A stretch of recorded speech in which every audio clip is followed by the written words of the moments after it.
Pighagad ni Alcalde Leni Robredo kay DPWH Secretary Vince Dizon na makiaram na ang gobyerno nasyonal tangani maparikas ang patrabaho ka Naga Airport. May report si Joel Solina.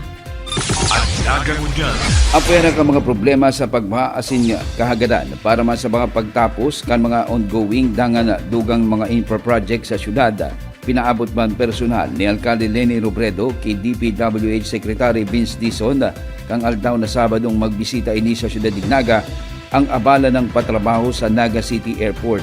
Sigun sa alkalde, mas maray na mag-intervenir ang national government sa proyektong ini asin ipinaabot ang problema na nagkausa na ning pagkapindyente o abala kang proyekto asing pagpatrabaho digdi.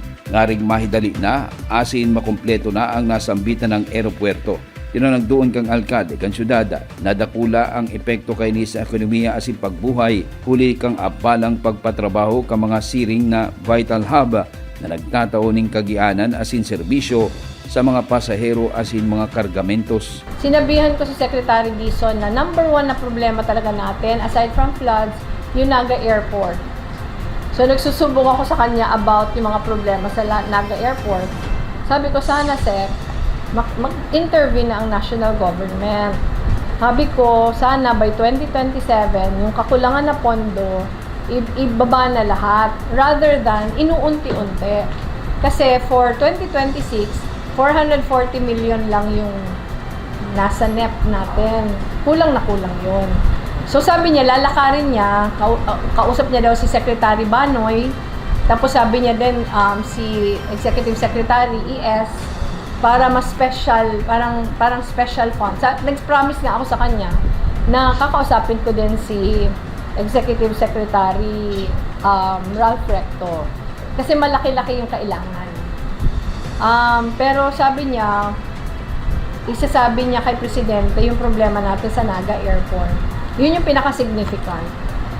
Pero nag-promise siya na yung problemang pinagdadaanan ng contractor ngayon, tinawagan niya na nga habang magkausap kami, parang kilala niya yung may kilala sa contractor. Sinabi niya na lahat na problema, idiretso sa kanya para nahahanapan niya ng paraan. Kasi sinabi ko sa kanya kung ano yung allegations, kung bakit siya naaantala. So sabi niya, siya daw yung personal na mag-aasikaso. Bilog ang paglaom ni Alcalde Leni Robredo na bilugo na ang pinakaipuhang budget para sa nasambit na proyekto sa Naga Airport. Ngaring mahama na ini asin makumpleto, dangan mapakinabangan tulos kang publiko urog na kan mga pasahero na nagko-commute sa paagi kang eroplano na mas mabilis ang biyahe. 2027, ibagsak na yung, wag nang i-facing. Kasi sabi ko, kawawa ang Naga. Sabi ko, kahit nasa labas yun ng Naga, kawawa yung Naga pag finacing pa nila. Para sa Naga Ngunyan, Joel Solina.